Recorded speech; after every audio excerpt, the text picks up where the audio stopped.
Good afternoon, everybody.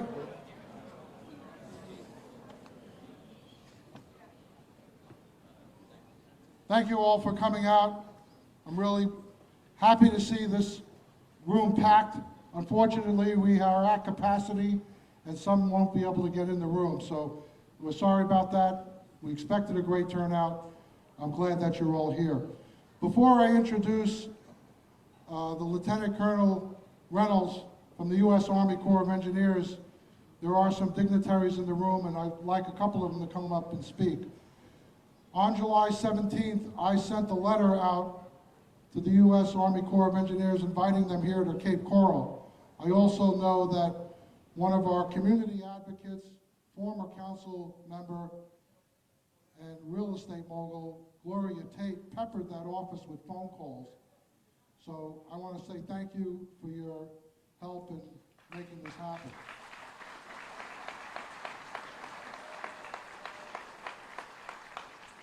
And you know, this is a collaborative effort. I don't know how else to put it, but we're all in this together.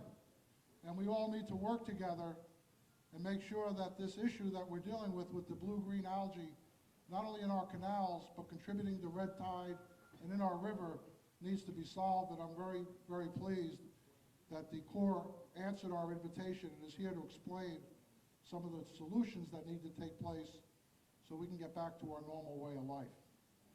With that, I want to introduce that from the city here is Councilman John Gunter. John, you raise your hand.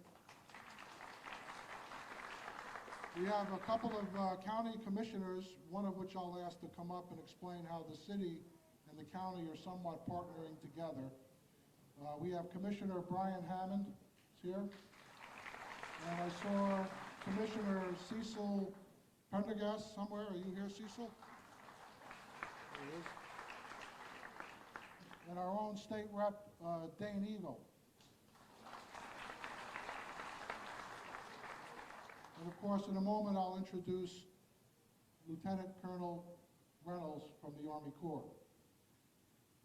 I'd like to ask Commissioner Hammond to come up first and say a few words about the partnership that hopefully the county and the city of Cape Coral are looking at to mitigate some of the potential cleanup and where we're at in the process.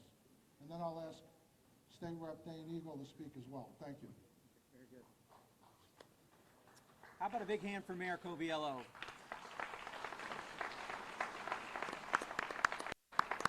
You know, I want to thank the mayor for his leadership. Yeah. Okay, very good.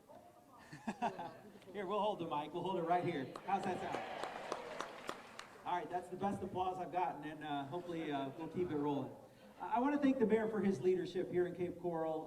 Between the county and the city, we've had great communication throughout this crisis. And again, I want to thank the mayor. I want to thank Gloria Tate for your years of dedication to Cape Coral and for helping to put this together. On behalf of Lee County and the county commissioners, last week we met in an emergency meeting to take action to put up $150,000 to begin to hire a vendor who can come and hopefully clean up this green algae that you see. As county commissioners, we're extremely frustrated. This algae came and visited us, and what we found was there was no proven method of cleaning it up. There was no approved disposal site for it if we were able to get it out of the canals, and there were no approved vendor lists. So we had to work with our partners at the state, and I'll let Representative Eagle talk about what they did on their side. We had to work with our partners at the state, we had to work with the Department of Environmental Protection, and we had to work with the governor's office to try and come up with and literally make up on the fly the process to handle this crisis that we're all facing. The county commissioners have approved hiring a vendor. We're calling it a trial. We're going to begin to try to clean up areas similar to what you're seeing right outside in the marina with that thick mat of green algae. We're still waiting from the Department of Environmental Protection on an approved site to dispose of that algae. DEP, as they're called, is putting up $3 million in grant money that we will be able to draw off of to pay for the cleanup. But the county doesn't want to wait for the grants. We're going to put up $150,000 as well so that we can get to work. Lord willing, if we get all the approvals, we're shooting for Wednesday as a day to begin cleanup. And the two areas that we're targeting The two areas that we're targeting are waterway estates in North Fort Myers and obviously Cape Coral here, where we're seeing the biggest impacts from the green algae. So with that, I'll turn it over to Representative Eagle. Thank you, Commissioner Hammond. Thank you all for being here. As the mayor said it, we're all in this together. You're all here because you're passionate about this, you care about this. This is our way of life. Our economy, our health, everything is on the line, and we live here because of what the water offers us. And now we're seeing what's happening to the water. So there's no question we're all in this together. My earliest memories, I'm born and raised here, as is Commissioner Hammond. My earliest memories are playing on this beach with my sisters and swimming in this pool as a 3 to 5 year old. My mother's now a boat captain. I work in real estate. This affects our bread and butter. This affects our way of life. There's no question about it. So I think there's three things we need to be concerned with. There's the immediate. The immediate is the cleanup of the algae that we see currently. How do we get this crap out of our water, get rid of the stench, help the sea life, and help the water to at least start to heal? That's the immediate, and Commissioner Hammond has addressed that.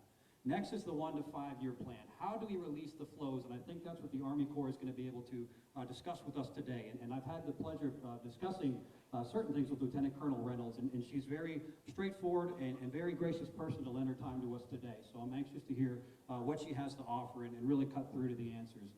And then there's the 5 to 10 year plan, which is fixing this long-term once and for all. And we have the long-term plans, yes. We have the long-term plans in place. We're following the science. It's been in the works for 20 years, and I know you've been hearing that for 20 dang years, so I understand the frustration. The first projects are due to be finished in 2022. That's the Western Reservoir. The dike is due to be finished, the repairs in 2022. We approved the Southern Reservoir last year. That's going to take longer, but we have the things in place to stop the long-term issues. The short term is what we need to focus on here today. Look forward to hearing everything Lieutenant Colonel has to say. Thank you to the Mayor, the City of Cape Coral, the County Commission. You see all levels of government here because we are concerned and we are here with this together. Thank you again to Gloria Rasso-Tate for putting this together. And we look forward to hearing what we have to say today. Thank you, gentlemen. I see in the room, Councilmember Nelson joined us, so just kind of wave and let him know you're here.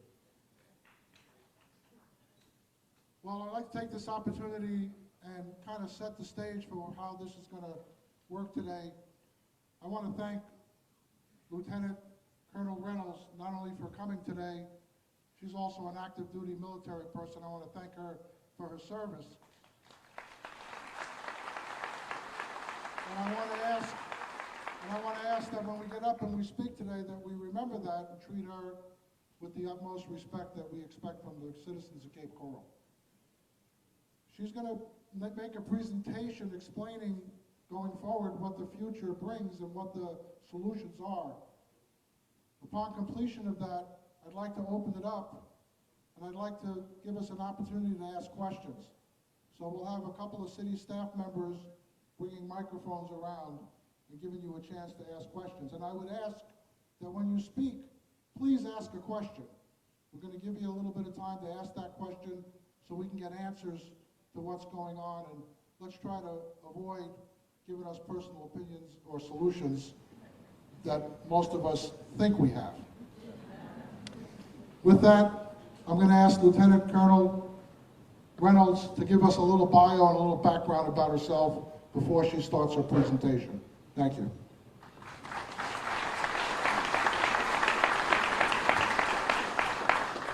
Good afternoon. This is an incredible turnout. I'm really honored to be here in order to try and do two things.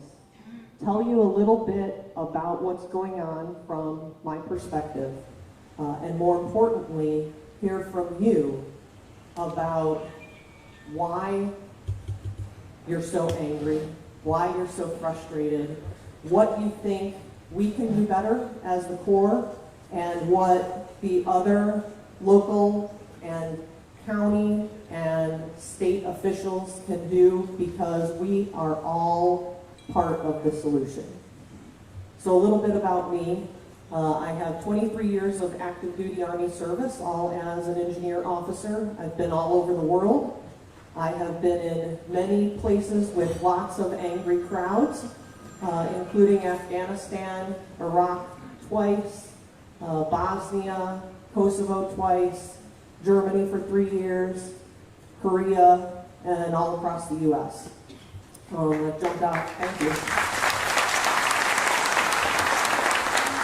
So I've jumped out of airplanes, I've blown things up, I've built bridges, and I've done a lot of work with civil works as well, both in our country and overseas. Last year I spent 7 months in Iraq working on the Mosul Dam to help solve the water problem that Iraq is having with one of the largest dams in the world, fourth largest dam, and in the Middle East. So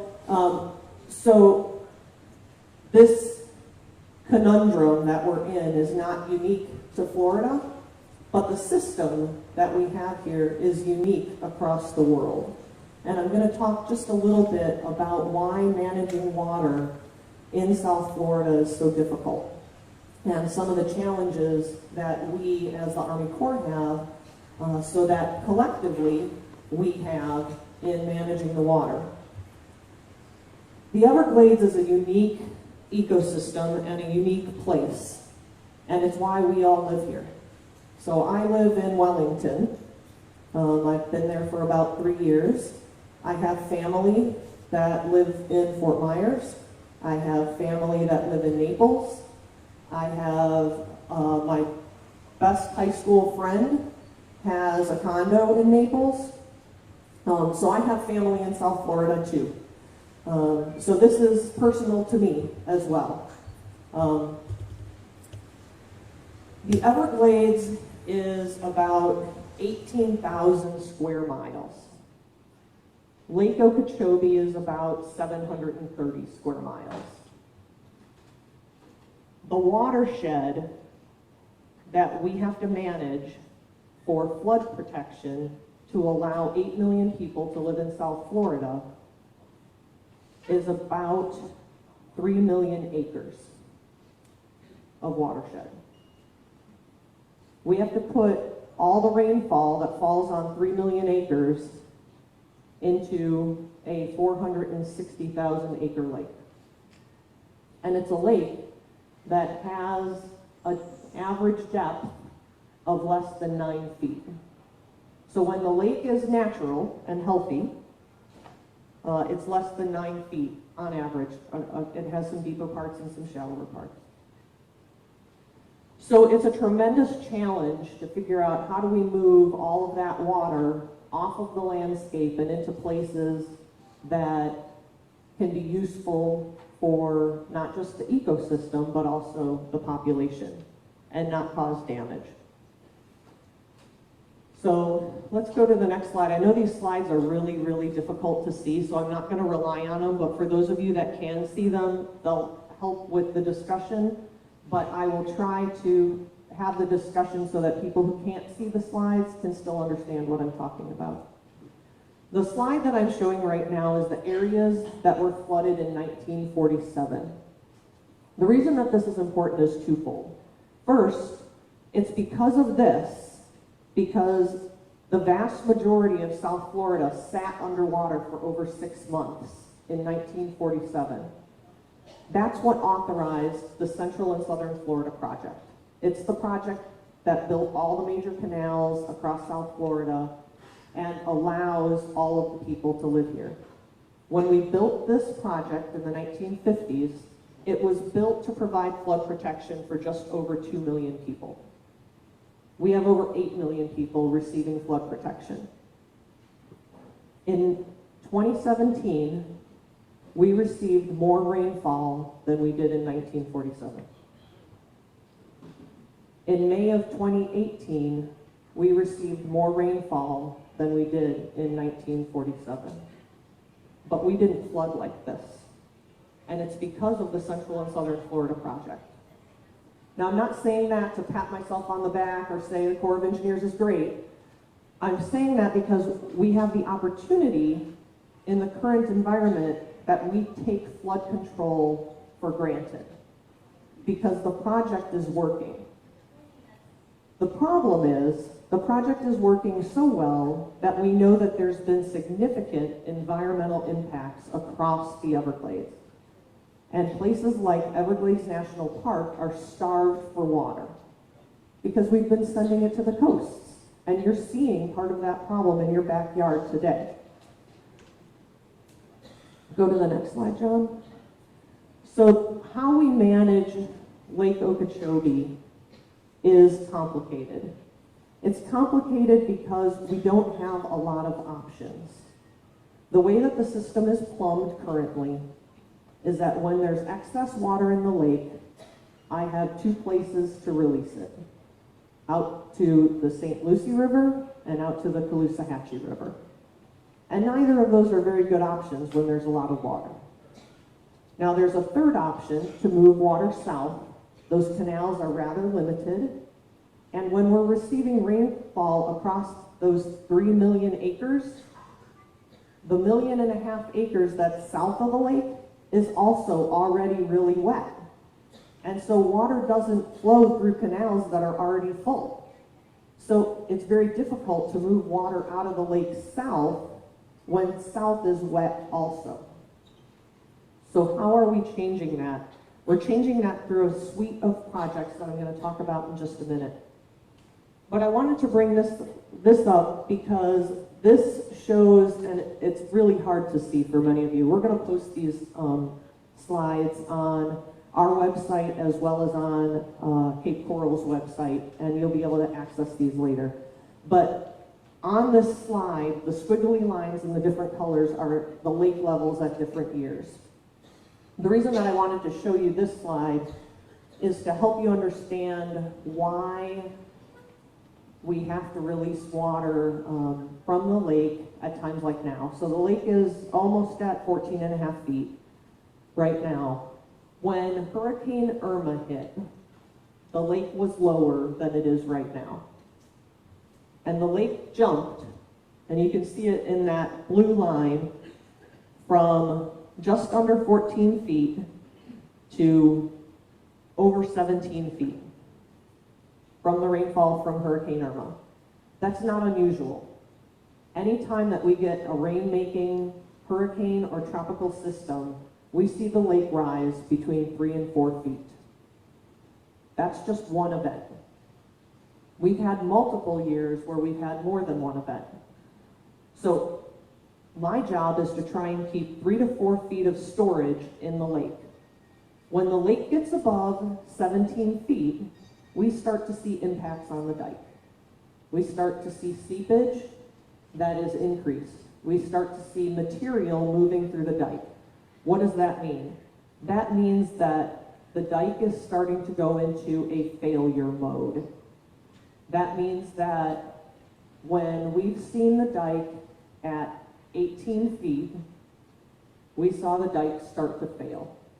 That is why we are rehabilitating the dike, and thanks to the cooperation of the state of Florida, the Congress, many of you in this room, and people all across the state and all across the country, we've received full federal funding with additional $100 million from the state in order to rehabilitate the dike. And that's a huge accomplishment, and everybody should be happy to hear that, because that's going to help us to be able to increase our options in managing water, because then we have a little bit more protection for all of the people who live and work around the lake, which is why we're fixing the dike. So let's go to the next slide. One other thing I want you to understand about the lake is when we have an event on the lake, it's not just the depth of the water that causes problems and causes us to be concerned about how much water is in the lake, but also the lake is large enough that it creates its own surge effect. And that's what this graph that you can see in front of you is. And the numbers and things on the sides aren't important. But you can see at the very top, that's a big difference from where the line is on the very bottom. That's a 10-foot differential on Lake Okeechobee from the southern part of the lake to the northern part of the lake. So during Hurricane Irma, what we saw is that the southern part of the lake was 10 feet lower than the northern part of the lake, because the wind event from the hurricane pushed all of that water all the way across the lake and stacked it up just on the other side of the dike from the city of Okeechobee. And And so that's significant. The more water that's in the lake, when that happens, the more likelihood you have of overwashing the dike, of putting additional pressure on the dike, all of those kinds of things. So we take all of that into account in a very large stack of engineering graphs and charts and things like that that help us to determine how we should rehabilitate the dike in order to ensure it's safe when we have events like this. Next slide. So how do we create opportunities out of all of these challenges? It's through projects that we're doing all across the state. One of those projects is the Kissimmee River Restoration. And the pictures that are on the slide now are pictures of the Kissimmee River Restoration Project. This is where we have put the wiggle back into the Kissimmee River and restored 22 miles of the historic river. That slows the flows down into Lake Okeechobee, and it also recreated the floodplain. So the Kissimmee River historically had a 2-mile wide floodplain. We've recreated that, and last year was the first time that we were able to see it in action since it's been restored. So what we saw under Hurricane Irma is, and again, these slides are hard to see and I apologize for that, the top picture, you can see what the river looks like under sort of normal conditions. And the bottom picture is a 2-mile wide floodplain where all that rain from Hurricane Irma was able to sit on the landscape as nature intended and slow down the flows and also attenuate some of the sediment, some of the water quality, because it was able to sit on a historic floodplain, a marsh, and flow slowly into Lake Okeechobee. It's one of the critical projects that help with Everglades restoration. So go to the next slide. So I talked a little bit about the Herbert Hoover Dike. This is just a summary of all of the rehabilitation that we're doing on the dike. The plan under the fully funded Herbert Hoover Dike implementation is to have all of this work completed by 2022. Go to the next slide. And here are just some pictures. Again, we'll post these on the website for you. Next slide. And this is the schedule. One thing that I'm going to talk about again in just a minute is the very bottom line of this schedule, which is the Lake Okeechobee regulation schedule, and that's the part that you're going to be most interested in. We're going to talk about that in just a second. Next slide. This is the suite of projects. I know nobody can see this slide, but the reason that I wanted to put all of the projects up here is to show you that there's a lot going on. And the Corps of Engineers is working really hard with our non-federal sponsors. So every project that the Corps of Engineers does that has to do with ecosystem restoration has to have a non-federal sponsor. Our non-federal sponsor for most of these projects is the South Florida Water Management District, and they take over the operation of most of these projects when they're complete. We work as partners. It's a 50-50 partnership on these, and so it's really important that we work together. There are a lot of projects. The most important ones that deal with the problem that you all are facing are the storage projects. We need storage north, south, east, and west of the lake. Next slide. One of the most significant storage projects for you is the C43 project. This is a large storage reservoir that will store about 170,000 acre-feet of water along the Caloosahatchee River. It will mostly attenuate flows from your basin. So it's built to accept the flows that you guys are seeing added to the Caloosahatchee River separate from Lake Okeechobee, because you have a lot of basin runoff. And that means that even when Lake Okeechobee isn't releasing any water into the Caloosahatchee River during the wet season, you often see flows between 3,000 and 6,000 CFS. So that's a lot of water. Then the Lake Okeechobee releases on top of that compound the problem. This will help with that.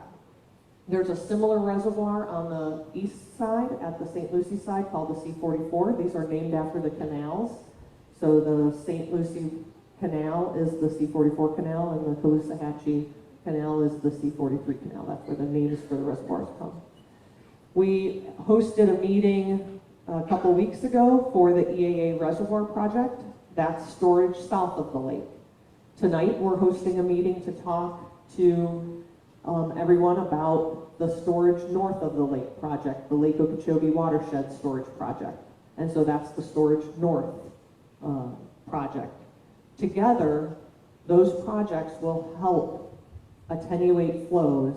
And what does that mean? It means that in the case of a hurricane, in the case of a really wet year, even after all these projects are built, you're going to see flows from Lake Okeechobee. Because when there's that much water in the system from a storm, from a really big event, you're going to see some flows, but they'll be much shorter in duration and much less frequently. And that's important because we've seen over the last several decades that the estuaries can handle temporary problems. They can handle and recover from hurricane events. They can't handle and recover from year after year after year of discharges from Lake Okeechobee. And these projects will help prevent that, create the resiliency in the estuaries and in the system that's needed so that they can recover, so that they can withstand the large events. So that's where I'm going to talk one more thing about the Lake Okeechobee regulation schedule, and then I want to take some questions, and I want to hear from you all about the things that are most important to hear from you. So, Lake Okeechobee regulation schedule, why is that important? Because you all want to see fewer flows from Lake Okeechobee, you want to see them less often, you want to see them at different times. The Lake Okeechobee regulation schedule is how we manage the lake. It was done in a very public process. We started that process in 2005. We finished it in 2008 and have been implementing the current Lake Okeechobee regulation schedule since 2008. This year, we are currently developing our schedule to start this process again.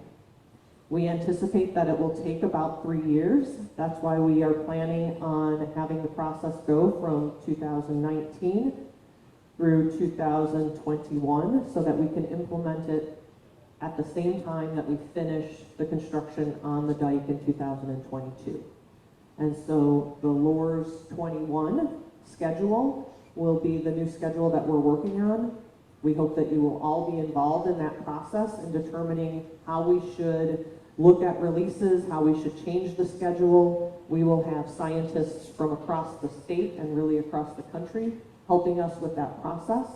And we look forward to implementing that process and your participation in making sure that that is a priority for all of us.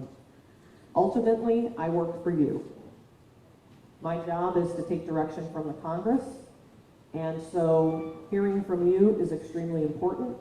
What is important to you, I can't guess unless you tell me. And so things that we do are in your service. And so it's important for me to hear from you, so I'd like to do that now. Thank you.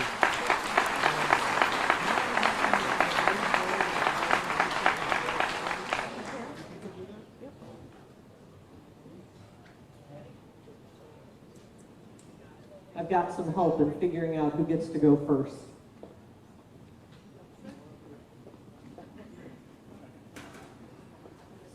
Let me just preface.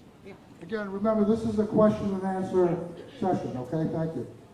My question is why you didn't mention Big Sugar and why the whole reason for all of this is they're back pumping into Lake Okeechobee, which pollutes the water. If the water wasn't polluted in the first place, we could care less if it came down here because it wouldn't do anything.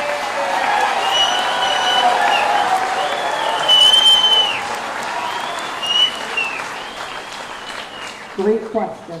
Okay, so there's a couple of issues in there. One is that the Central and Southern Florida project, part of the authorization for that project is to provide flood control for agriculture. Agriculture, that's private lands. So part of my job is to keep private lands dry. And I don't get to decide whose private lands is more important. So I can't flood agricultural private lands, just like I can't flood shopping malls, golf courses, or city parks, or anyone's backyard. So for me, all of the private land is considered equal, and I am required by law to provide flood control for all of those private lands. That's the first part of the question. Second part of the question that has to do with water quality. The Corps of Engineers is not the primary agency for water quality. So I get water and I've got to do something with it, regardless of the quality that it comes in to me at. The state is responsible for setting and achieving their water quality standards. So they set the water quality standards and then they develop the programs in order to meet those water quality standards. The basin management action plans, particularly for the basins around Lake Okeechobee, are public documents. So you can take a look at those, and I encourage you to be informed about those and to be part of the process on how the state manages those. As far as Big Sugar and back pumping into Lake Okeechobee. So the agricultural lands in the EAA have mostly stopped back pumping since about the 1970s.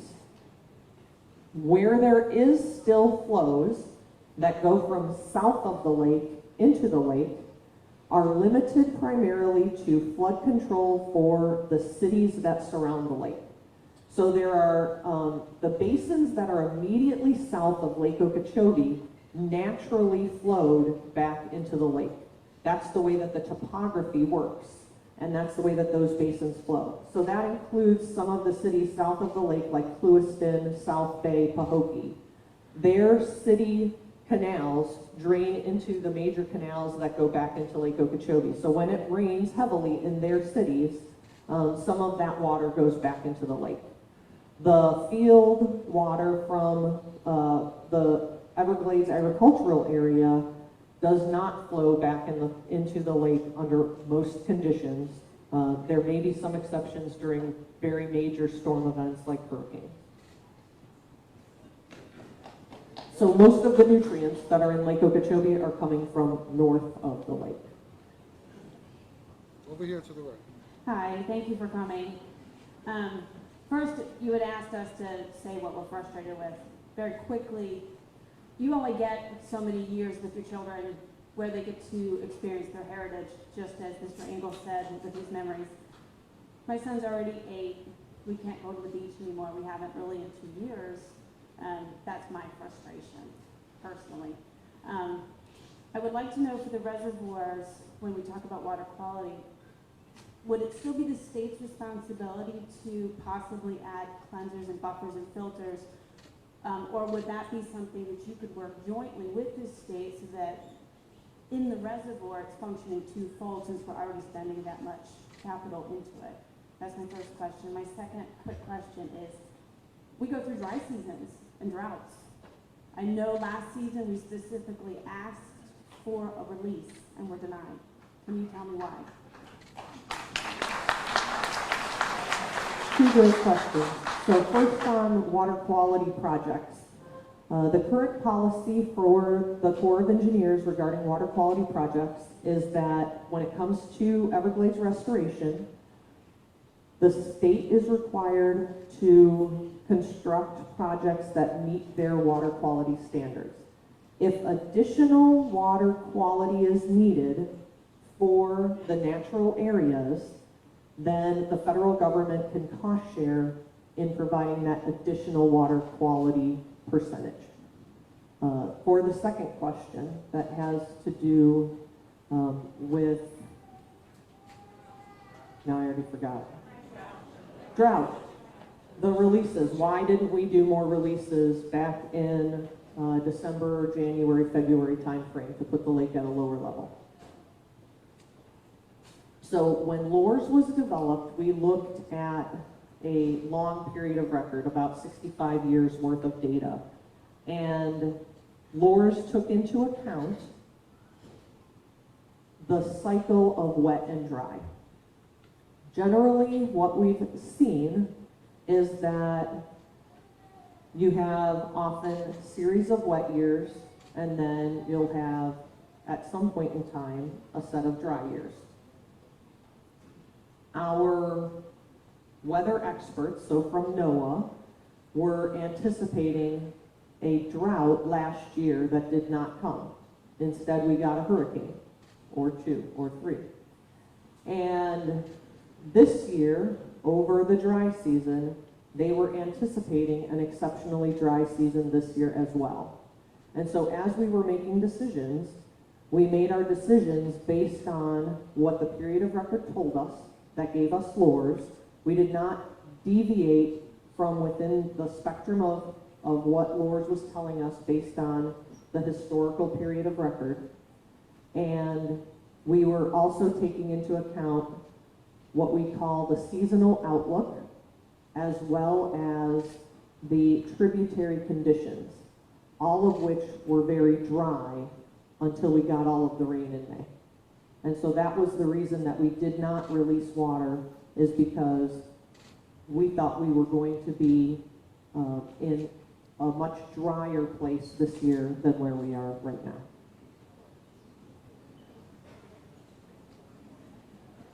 Hello. Thank you for being here. I'm over here. Thank you. My name is Brad Blank, and I've got a pretty simple question for you.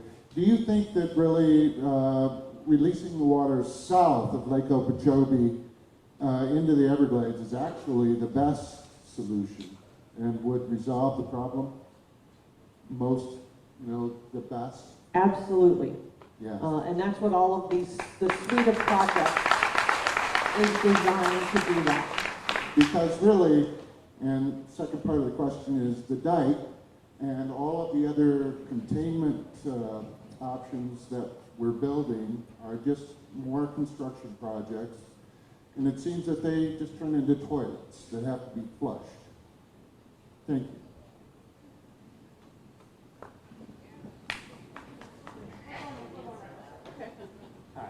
Hi, my name is Jesse. Thank you for your information and all the slides you brought to us. We couldn't see them from back here, but here's a statement and a question. If I heard you correctly, the dam has been in place for Okeechobee since 1947? The dam was actually built in parts, but it was initially constructed prior to 1920s. The hurricanes of 1926 and 1928 caused massive flooding and deaths around Lake Okeechobee, and the Corps of Engineers rebuilt the dam in the 1930s. Okay, thank you. According to the Southwest Florida Management District, Water Management District, the Army Corps of Engineers has many issues. One is water safety and water management control. All I've heard so far since I've lived here for 10 years is flood control. So what's been happening with the part of the water quality and water safety? And how come you guys have been kind of derelict on that issue? So, water quality is actually the responsibility of the state. They set their water quality standards, and we don't have authority from Congress in order to manage water quality on behalf of the state. I know that that's incredibly frustrating for everybody in the room, okay? I am frustrated too, and let me tell you why. I'm frustrated because the projects that we're building may not be able to operate as intended if the water quality isn't good enough. So we have to work, and we are working with the state in order to make sure that water quality projects that the state is working on have priority and get developed and are treating water so that we can move the volumes of water south into the Everglades that are needed so that they don't sit in Lake Okeechobee, don't create a safety problem because of the dike, and don't have to be released to the northern estuaries. Hello. Back here. Thank you. Hello. First of all, I appreciate you being here. Thank you very much for being here. And we also appreciate the challenges that the Army Corps has with their mission. I also appreciate the long-term plans that you have on the table. Just recently, Charles Alexander from the Army Corps testified in Tallahassee and questioned by Brian Mast, representative in the 18th District, and Mr. Alexander testified that the lake levels have to be at 12.5 feet maximum going into hurricane season and 15.5 feet in the beginning of the dry season. Also, Representative Mast asked about what level was needed to service the irrigation needs, the water needs for the community. And Southwest Florida Management District stated that the lake level, they are able to meet the service needs at 8 feet rather than 12.5 feet. So my question, you've already answered the other young lady's question about the water releases, but so my question is changing in that, are you communicating with South Florida Water Management District as far as those minimum lake levels? In other words, why can't we get down to, let's say, a 10-foot level just prior to hurricane season?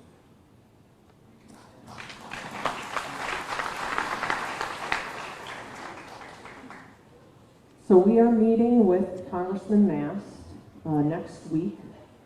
It might be the week after. We're working on the schedule in order to discuss exactly this issue. So depending on the context of the question, and I participated in all of the events that you're talking about, and I actually met with Mr. Alexander in his office last week in DC, and the optimal range for us to manage Lake Okeechobee, again, under the LOR schedule, which was based on information and data from all of the scientists involved, was that we should operate the lake schedule to maintain the lake between 12.5 and 15.5. That's partly for the health of the lake, all of the species that live in the lake, and so how does that impact the estuaries, right? So first of all, the lake, although currently within those ranges, was not at 12.5 when we started the season. Quickly jumped up in the month of May, and we haven't been able to get it back down because we've been trying to not do maximum discharges to the estuaries currently, partly because of the algae. That is a huge problem, particularly here on the Caloosahatchee side. So we will be meeting with Congressman Mast in order to talk about the lake levels.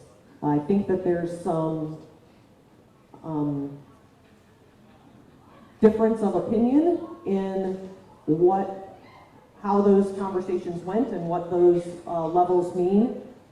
Many times people are talking about lake depth as opposed to the level of the lake. So when we talk about the lake being at 12.5 feet or 15.5 feet or 14.36 or whatever, that is the level comparative to sea level.